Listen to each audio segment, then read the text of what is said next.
मैं आज से नीट की प्रिपरेशन चालू करूँगा या करूँगी तो मेरा नीट 2026 में सिलेक्शन होगा। इसका आपका लॉस है।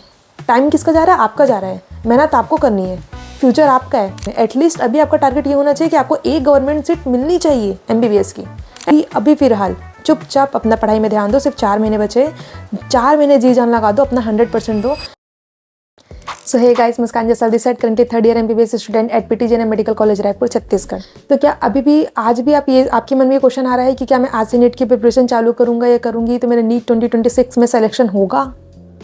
अगर आप यही सोच रहे हैं, अगर आप मेरे से पूछना चाह रहे हैं तो मेरे से अच्छा आप खुद से पूछिए, क्योंकि इसका बेटर आंसर आपके पास है। आपको पता है कि आपकी प्रिपरेशन किस लेवल पे लाई कर रही है, आपका क्या पोजीशन है वो आपको पता है। तो देखो, अगर आप मेरे से पूछोगे तो पहली बात तो ये कि नीट मैं अब यहाँ डीमोटिवेट करने नहीं आई हूँ और ना ही एकदम ऐसी चीज़ें बताने आई जो इम्पॉसिबल है कि मैं सिर्फ बोल रही हूँ और हो जाएगा, ऐसा तो होगा नहीं। सिलेक्शन आपका आपके पढ़ने से होगा, मेरे बोलने से नहीं होगा। मैं आपको सिर्फ एक गाइड कर सकती हूँ, बाकी पढ़ना आपको खुद ही है। तो देखो, पहली बात ये, नीट कोई एकदम ईजी नहीं है। अगर इतना ईजी होता तो हर कोई डॉक्टर होता। तो ईजी तो है नहीं, मेहनत आपको करनी पड़ेगी। तो देखो, ऐसे बहुत सारे बच्चे हैं, अगर देखा जैसे बहुत सारे बच्चे हैं जो Day 1 से लगे हुए हैं, पूरा प्रॉपर डेली लेक्चर कर रहे हैं, डेली क्वेश्चन प्रैक्टिस कर रहे हैं, डेली रिवीजन कर रहे हैं, टेस्ट दिला रहे हैं।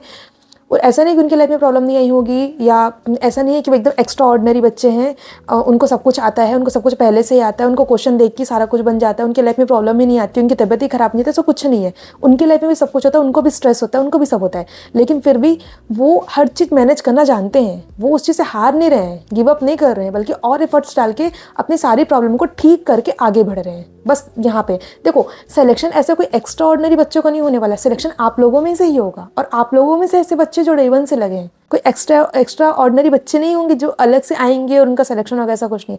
सिलेक्शन आप लोगों में से ही होगा। लेकिन कुछ बच्चे ऐसे भी होंगे जो Day 1 से बहुत अच्छा कर रहे हैं, लेकिन जनरली होता है दिसंबर जनवरी आते आते थोड़ा एक लैग फेस आ जाता है, पढ़ने का मन नहीं करता, टाइम मैनेज नहीं हो पा रहा, कंसिस्टेंसी नहीं हो पा रही, ऐसा होगा। और कुछ बच्चे ऐसे होंगे जो बिल्कुल ही मतलब थोड़ा बहुत पढ़े हैं, 0 पे तो हर कोई नहीं होगा, थोड़ा बहुत तो पढ़े ही होगे, लेकिन फिर भी उनके बहुत सारे बैकलॉग हैं और जो भी पढ़ाई नहीं हो रही है, टाइम मैनेज नहीं कर पा रहे हैं, सिलेबस नहीं हुआ है, ऐसे बच्चे हैं। तो ऐसे बच्चे जिनका बहुत सारे सिलेबस बचा हुआ है, जो पढ़े हैं लेकिन बहुत थोड़ा पढ़े हैं और काफ़ी ज़्यादा सिलेबस बचा हुआ है, कई बच्चों का तो बहुत सारा बैकलॉग भी होगा। तो ये बताओ किस चीज़ का, मतलब किस चीज़ का वेट कर रहे हो? क्यों हुआ बैकलॉग? क्यों सिलेबस कंप्लीट नहीं हुआ? क्यों ठीक से नहीं पढ़ाई कर रहे हो? खुद को एक्सक्यूज़ दे रहे हो। आप लोग पता है क्या करते हैं, कुछ बच्चे ऐसे, मतलब कुछ ऐसे होते हैं, आप लोग खुद को एक्सक्यूज़ देने लगते हैं कि मेरी तबीयत ठीक नहीं थी, मेरे घर में प्रॉब्लम थी, मेरे यहाँ गेस्ट आए होते, फंक्शन था, शादी था, ये था वो था, रील्स स्क्रॉल कर रहे हैं, कंसिस्टेंट नहीं हो पा रहे हैं, कंटिन्यू 3 घंटे बैठ के पढ़ नहीं पा रहे हैं। तो अगर आप पता है ये सब क्या, ये सारे एक्सक्यूज़ ही हैं। किसको दे रहे हो? खुद को दे रहे हो। किसको दे रहे हो? मेरे को दे रहे हो? पेरेंट्स को दे रहे हो? देखो, मेरे को दोगे तो कुछ इफेक्ट पड़ने वाला नहीं है। मेरे को जहाँ आना था मैं आ गई, मेरे से तो कुछ इफेक्ट पड़ने वाला नहीं है। किसको? अपने आप को दे रहे हो। लॉस किसका है? आपका हो रहा है, और किसी का लॉस नहीं हो रहा है। देखो, पेरेंट्स का एक्सक्यूज दोगे तो थोड़ा चल भी जाएगा। पता है, पेरेंट्स बहुत भोले होते हैं, हमारे मम्मी पापा बहुत भोले होते हैं। वो बस वही चीज़ पे बिलीव करते हैं जो आप बोल रहे हो।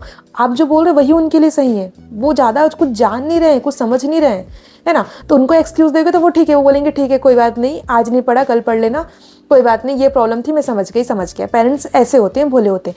लेकिन आप इससे लॉस किसका है? आपका लॉस है। टाइम किसका जा रहा है? आपका जा रहा है। मेहनत आपको करनी है, फ्यूचर आपका है। पेरेंट्स का कैरियर सेट हो चुका है, उनको जो करना था वो कर चुके हैं। वो आपके पीछे क्यों लगे? ताकि आपका फ्यूचर अच्छा हो। तो आप एक्सक्यूज देने से किसी को लॉस नहीं होना है, सिर्फ आपको लॉस होना है। तो अब करना क्या है? सबसे बड़ी चीज़ आती है अब करना क्या है। देखो, सबसे पहली बात तो ऐसे बच्चे जो आपसे काफ़ी आगे निकल चुके हैं, जो Day 1 से लगे हुए, तो ये तो ठीक है, ये तो कन्फर्म है, श्योर है, और ये है फैक्ट है कि वो आपसे आगे निकल चुके हैं। तो सबसे पहली बात है कि आपको एटलीस्ट उनसे ज़्यादा मेहनत करनी है। अगर वो 2 घंटे कर रहे हैं तो आपको 4 घंटे करना पड़ेगा। देखो, नीट सेक्रीफाइस मांगता है। अगर आप अभी भी यही सोच रहे हैं कि आप 2 घंटे 3 घंटे पढ़ के कर लेंगे तो कुछ नहीं कर पाओगे। अगर आपको मस्ती करना है, रील्स स्क्रॉल करना है, तो छोड़ दो नीट, आप मस्ती कर लो, ठीक है। तो अगर आपको सच में करना है, आप करना चाहते हो, तो आपको प्रॉपर मेहनत करनी पड़ेगी। पूरा सब कुछ छोड़ के, दुनियादारी सब कुछ छोड़ के, सब कुछ भुला के सिर्फ पढ़ाई करना पड़ेगा, तभी सिलेक्शन हो पाएगा। तो अब करना क्या है? तो देखो, सबसे पहली चीज़ जो आपको करनी है वो है खुद को आप आइसोलेट कर दो। क्यों? क्योंकि जितने आपके फ्रेंड्स है, रिलेटिव है, शादी फंक्शन बर्थडे पार्टी, सारी चीज़ को छोड़ो और चुपचाप पढ़ाई में लग जाओ। क्योंकि देखो, जितना आपको बर्थडे पार्टी करनी है, जितना आपको पार्टी करनी है, आप आओ, कॉलेज आओगे ना, हर दिन यहाँ पार्टी होती है, करते रहना, आपको कोई नहीं रोकेगा, कोई बोलने वाला नहीं है आपको। वैसे भी देखो, जितनी भी शादी फंक्शन है ना, सिलेक्शन के बाद जाओगे, एज अ डॉक्टर जाओगे तो ज़्यादा इज्जत मिलेगी। अभी तो वैसे भी लोग बोल देते हैं कि पढ़ तो नहीं रहा है, तभी तो सिलेक्शन नहीं हो रहा है, 1 साल से 2 साल से बैठा है, ऐसे बोल देते हैं। इसलिए चुपचाप पढ़ाई में लग जाओ, कोई काम नहीं आएगा, सिर्फ आपका पढ़ाई काम आएगा। तो सबसे पहला चीज़ है खुद को आइसोलेट कर दो। सेकंड चीज़ है कि जो भी आपके हाई वेटेज चैप्टर है, हाई वेटेज टॉपिक, उसको पहले करो। क्यों? क्योंकि आपके पास टाइम कम है, 4 महीने बचे, तो एटलीस्ट जिससे ज़्यादा नंबर के क्वेश्चन आ रहे हैं उसको तो पहले करो, तो एटलीस्ट मैक्सिमम स्कोर कर सको। आपको अभी ऐसा नहीं है कि आप एकदम एम्स लेके टारगेट लेके चल रहे हैं। एटलीस्ट अभी आपका टारगेट ये होना चाहिए कि आपको एक गवर्नमेंट सीट मिलनी चाहिए MBBS की, है ना। तो हाई वेटेज टॉपिक सेलेक्ट करो और चुपचाप उसको उसी को पहले करो, ठीक है। देन थर्ड चीज़ आता है सिलेबस। आपको सबसे पहले आपका सिलेबस कंप्लीट करने पे फोकस करना चाहिए, क्योंकि एटलीस्ट एग्जाम में अपेयर होने से पहले आपका सिलेबस एक बार पढ़ा हुआ होना चाहिए, ठीक है। रिवीजन तो आपको करना है, टेस्ट दिलाना है, वो सब आपकी बात की बात है, लेकिन अभी आपको सबसे पहला चीज़ ये होना चाहिए, आपका एम कि आपका सिलेबस कंप्लीट हो जाना चाहिए। और देखो कैसे भी करके लास्ट फरवरी तक आप अपना सिलेबस कंप्लीट कर लो, कैसे भी करके, क्योंकि लास्ट में आपको रिवीजन भी करना है, टेस्ट पेपर भी दिलाना है। अगर आप ये सोच रहे होगे ना कि आप बिना मॉक टेस्ट दिए आप सिर्फ थ्योरी पढ़ के सिलेक्शन ले लोगे, तो गलत है। नहीं होने वाला है, थ्योरी पढ़ के कुछ नहीं होने वाला। जब तक आप क्वेश्चन प्रैक्टिस नहीं करोगे, टेस्ट नहीं दिलाओगे, नहीं होगा सिलेक्शन।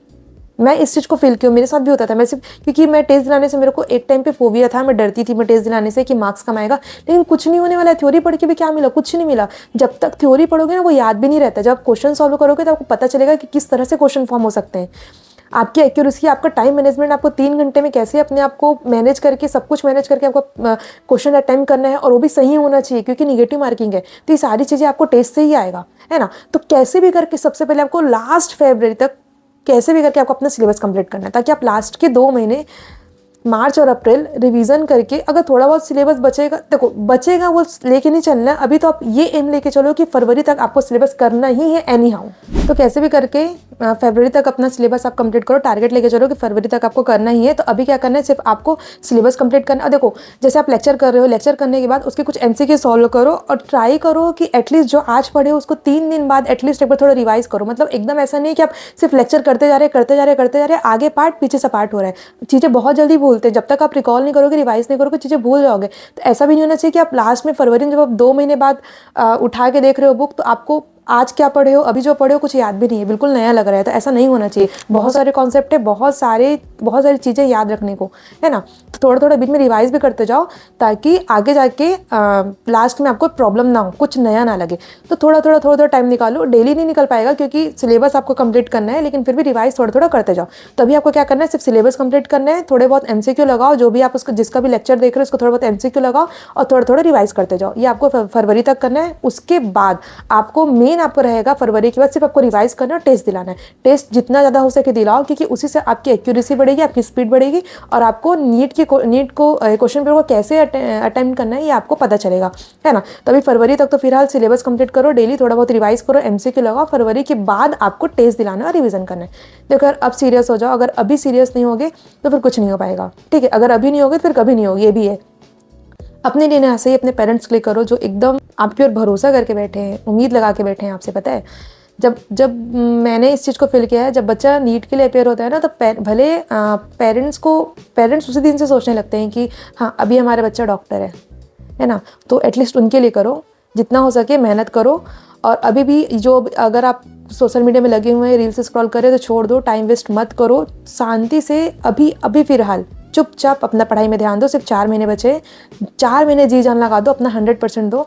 सिलेक्शन होगा नहीं होगा मत सोचो। एटलीस्ट अभी से, आज से अपने आप से प्रॉमिस करो कि आज से मैं हर चीज़, जितनी पॉसिबल चीज़ें मेरे से हो पाएगी मैं करूँगी, अपना 100% दूंगा। ओवर थिंकिंग मत करना, किसी से कंपेयर अपने आप को मत करना। किसने क्या पढ़ा है कोई मतलब नहीं। हर बच्चे का सब चीज़ अलग अलग होता है, ठीक है। तो अपने आप को कभी कंपेयर मत करना कि वो ज़्यादा पढ़ लिया, नहीं पढ़ा है, मैं कम पढ़ी हूँ, ऐसा कुछ नहीं है। चुपचाप सिर्फ अपने पे फोकस करना है, किसी से मतलब नहीं, खुद को आइसोलेट करना है। अभी हमारा एम है फरवरी तक सिलेबस कंप्लीट करना, वो करना है। जो होगा देखा जाएगा, सिलेक्शन होना ना होना ये सब बाद की बातें होती। जब रिजल्ट आ जाए, जब एग्ज़ाम दे के आ जाओगे, तब सोचते रहना कि सिलेक्शन होगा कि नहीं होगा, एग्ज़ाम कैसा गया। अभी फिलहाल आपका काम है, आपके हाथ में क्या है, मेहनत करना। तो अच्छे से मेहनत करो, अपने पेरेंट्स के लिए करो, अपना 100% दो। और जो भी दिक्कत आ रही है मेरे को कमेंट सेक्शन में बताओ, जो भी हेल्प चाहिए बताओ, किस टॉपिक की वीडियो बनाऊँ, किस तरह से आपकी हेल्प कर सकती हूँ मेरे को बताओ कमेंट सेक्शन पे, ताकि मैं आप लोग की हेल्प कर सकूँ। तब तक के लिए अच्छे से पढ़ो। Bye bye.